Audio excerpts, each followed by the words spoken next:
Ô, Mauro, tudo bem, né? Daqui a pouco chegou o Ancelotti, tudo certo, vai pra É. Copa e tal. Mas quando o Diniz chegou era pra fazer um negócio espetacular e tudo mais. E ontem me parece, o Juca acha que nem tanto, mas que ele errou demais em muitas coisas.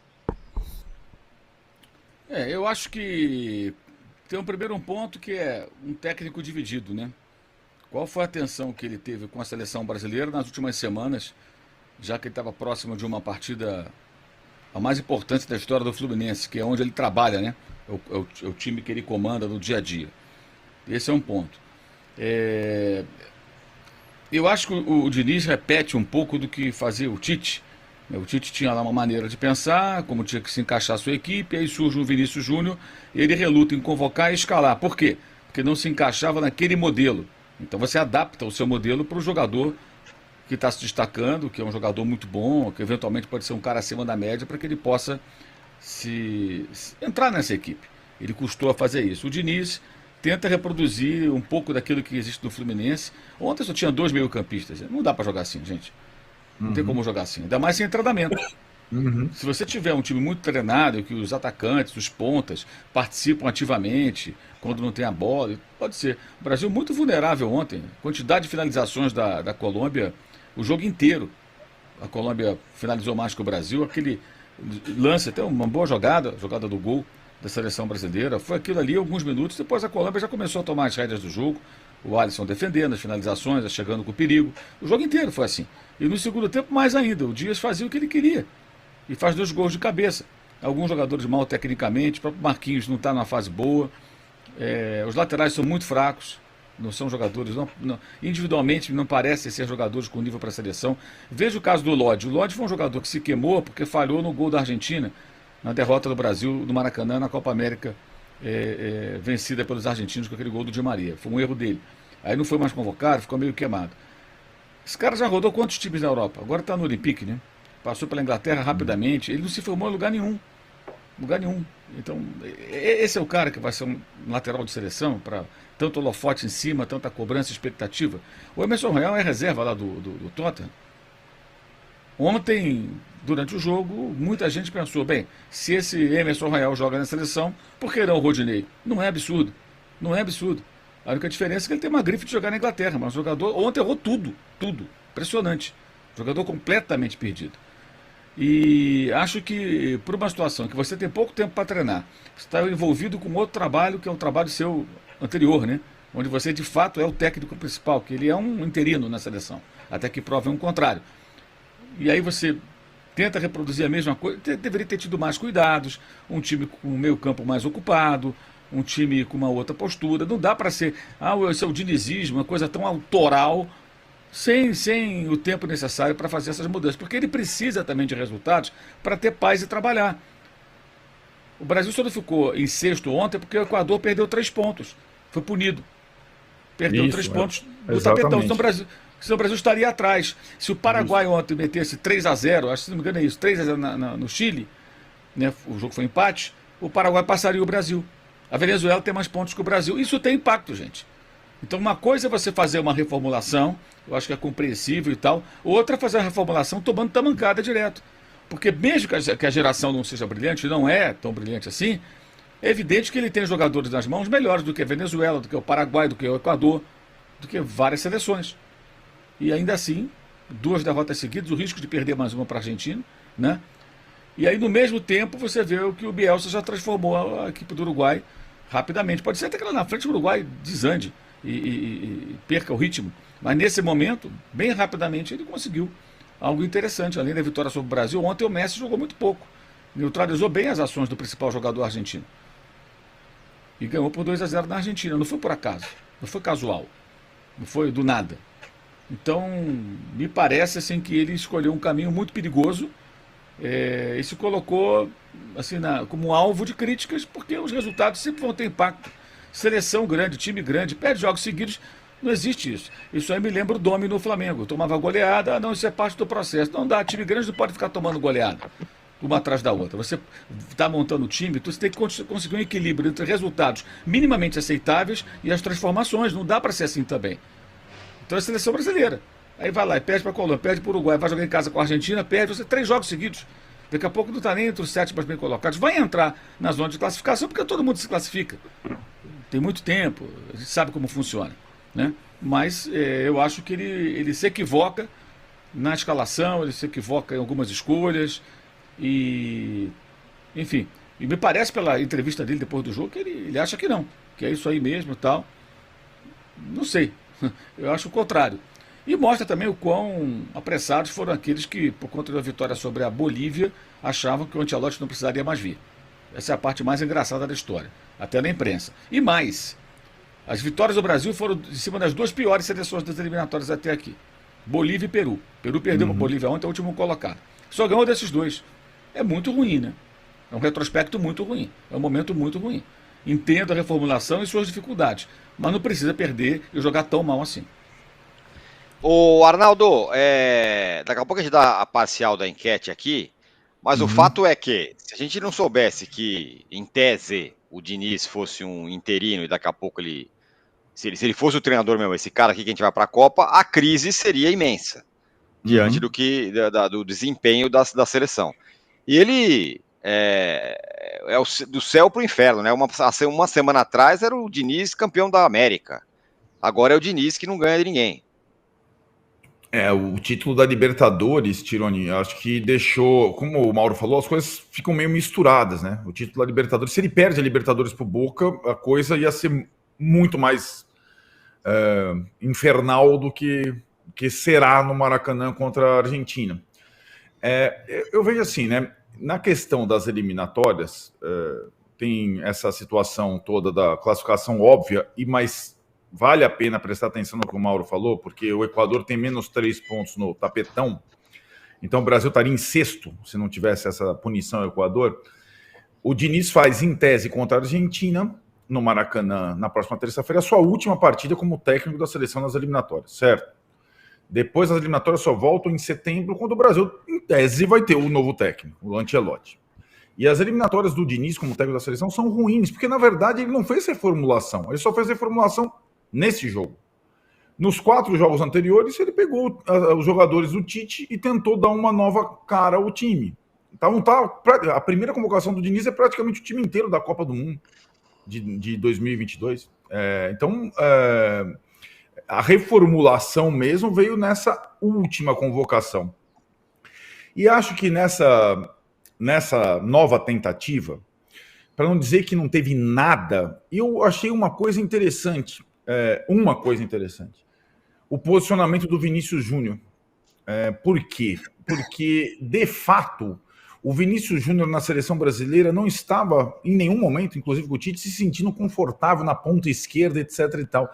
E o Diniz armou o time numa forma que o Vinícius Júnior fosse uma espécie de centroavante. Ele ficava como último jogador.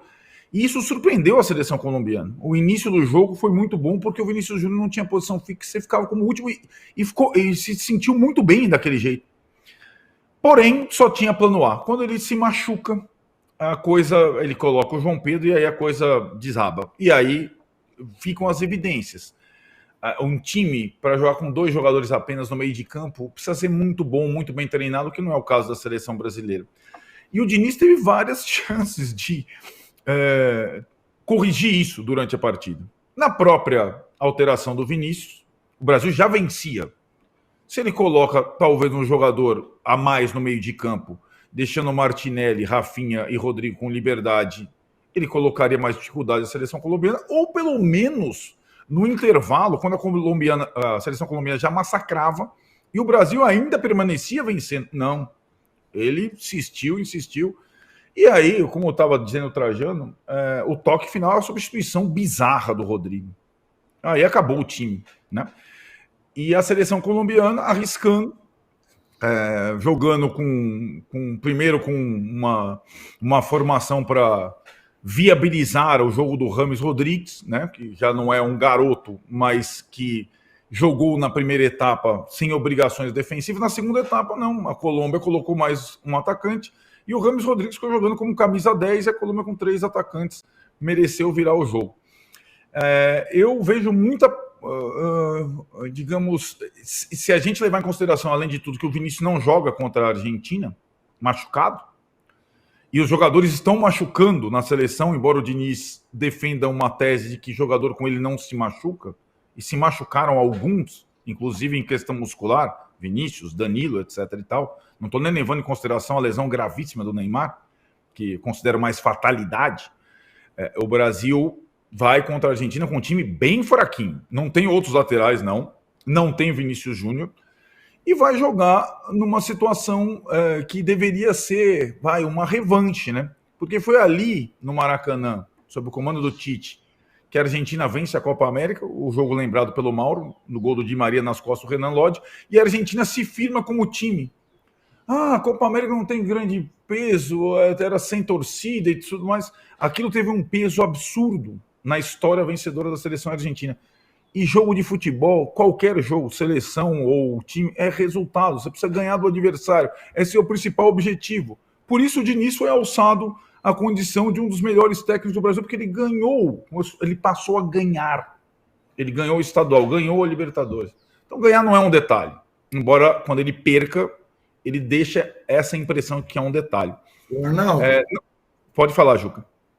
Você, terça-feira, vai ao Maracanã para ver o time do Diniz ou para ver o Lionel Messi? Para ver o Lionel Messi, evidentemente. Né? Então, o time do Diniz não tem time. É um bando de jogador, né? Não tem time. Né? Então, assim, eu acho que a passagem dele... Ainda teremos, para não dizer que acaba a era Diniz com o jogo com a Argentina, teremos dois amistosos muito legais contra Inglaterra e Espanha. Né, que não é qualquer coisa. Mas eu acho que a fagulha de uma novidade interessante que poderia acontecer, já que o Brasil não tem camisa 9 bom, seria o Vinícius Júnior numa outra posição. E isso durou alguns minutos. Isso a gente não vai poder ver. Então, Diniz, lamento. A gente não vai poder ver daqui para frente. E o que a gente vai poder observar contra a Argentina é como um time vai tentar... Um bando vai tentar enfrentar um time, né? Porque a Argentina é um time consolidado e tal, e mesmo que tenha perdido para o Uruguai, é um time que tem um padrão e tudo mais, o trabalho é muito longo e tal. Ainda, eu entendo que o Juca fala sobre se divertir ou apreciar um jogo de futebol, isso é muito aplicável quando a gente fala de times ou seleções agora do Fernando Diniz. De fato, assistir esses jogos sempre é divertido, né? Porque normalmente tem muito gol, etc. e tal. Mas muitas vezes é divertido porque o adversário vai te vencer, né? E você vai expor todas as suas fragilidades. Além de todas essas marcas, perder 2 partidas seguidas, empatar com a Venezuela pela primeira vez, e tudo mais... tem aquelas marcas de o Brasil nunca ter sofrido tanta finalização num jogo. Foi massacrado o Brasil pela seleção da Colômbia, que é uma seleção limitada, que não tinha o Arias, que é um dos principais jogadores, jogador do Diniz no Fluminense, estava suspenso. Então, olha, cara, de fato, pelo menos na seleção brasileira, a tendência é que a era Diniz seja um grande fiasco, né? E que a contratação do Ancelotti tão propalada seja uma necessidade para o Brasil voltar a vencer, que na verdade é o que importa. É o que importa. Né? Ô, Trajano, daqui a pouco... deixa eu falar uma coisa só, uma informação. Diga. 30 minutos de jogo, Mundial Sub-17, Inglaterra e Brasil. A Inglaterra joga pelo empate, o Brasil tem de ganhar para seguir adiante, porque perdeu para o Irã. Está um massacre inglês. Um massacre. Está 0-0, mas está um massacre. O nosso goleiro, que eu não sei o nome, já fez 2 milagres de pegar a bola na linha fatal. Fora um voleio espetacular do centroavante inglês no travessão. Mas está um massacre. São novos velhos tempos. Faz tempo que o futebol brasileiro não impõe respeito mais em qualquer categoria. Felipe Gabriel, o nome do goleiro. Trajano, o Márcio Rodrigues fala aqui, quando o Ancelotti chegar, vai passar pelos mesmos problemas. Estamos treinando nessas insuportáveis eliminatórias. O que vale é na Copa. E o que eu ouço não, porque é a renovação do Diniz, é a renovação, está fazendo a renovação. A minha pergunta é, o que o Diniz está fazendo? Vai servir alguma coisa para o Ancelotti? Quando ele chegava assim, pô, eu adorei que o Diniz fez o 2 pontos. O quê? Porque Não serve parece que para são coisas nada. completamente diferentes. Parece que é um hiato e daqui a Não, pouco chega o Ancelotti. serve para nada. Vamos dizer que ele deu azar, que é verdade, o Juca falou, o Mauro, o Arnaldo, todo mundo, que aquele início do Brasil foi muito interessante, achando uma posição nova para o Vini Júnior, se sentia incomodado, a gente via que ele jogando ali na ponta esquerda, mesmo na Copa do Mundo, nunca se sentiu muito à vontade. Que seria legal, se machucou, saiu fora e tal. Mas o pior, tudo bem, foi um desfalque que não era esperado, não, mas aquela coisa, o Arnaldo lembrou bem, não tinha plano B. Então sai o Vini Júnior, ele coloca um centroavante e deixa o meio de campo com 2. Jogou no 4-2-4, com 2 laterais horrorosos. Quer dizer, então é falha do treinador. Por mais que ele... E essa que eu implico um pouco, eu até entendo o Fernando Diniz, que ele queria impor um tipo de coisa e tal, mas impôs errado. Não é porque o Fernando é o dinizismo, é o Diniz, que eu vou aqui bater palma o tempo inteiro. Ele deixou o meio de campo desprotegido, com 2 laterais medíocres, fez substituições erradas, que não tinham nada a ver com a proposta inicial de jogo, não é? Agora, quando vai entrar o Ancelotti, se vier o Ancelotti, será se no meio do caminho vem outro, né? O Ancelotti não topa vir, e aí... Porque foi bem lembrado, é o último jogo, tirando os 2 amistosos, do Fernando Diniz à frente da seleção brasileira. Nas eliminatórias, pelo menos, né? A despedida dele se dá no Maracanã contra a Argentina. Se toma um pau da Argentina, realmente a passagem dele como técnico nas eliminatórias é muito ruim. Para não dizer péssima. Porque se o Brasil perde da Argentina, o Brasil corre o risco de ficar lá em cima. Estaria fora da Copa do Mundo, vamos dizer. Teria que disputar aquela repescagem. Claro que ainda falta muito. Eliminatória sul-americana. Hoje todo mundo vai para a Copa do Mundo. Até o meu América, se quiser disputar lá, vai. Sabe? Vai todo mundo disputar a Copa do Mundo. Mas o que eu estou implicando mais é com essa coisa do resultado. Não importa. Importa sim, ainda mais em seleção brasileira. Quem é que pode dirigir a seleção brasileira e ver a seleção brasileira só apanhando e empatando com times inferiores? Então é o seguinte, deixa para lá, não precisa nem de escalar de renovação, coisa nenhuma, bota um time qualquer em campo, que o resultado não importa, e vamos nos preocupar só a partir do ano que vem, quando chegar o Ancelotti. Né? Não precisa botar jovens jogadores, não precisa ter o Fernando Diniz, bota um time qualquer. Eu acho que não tem nada a ver uma coisa com a outra. Ele não vai entregar nada para o Ancelotti.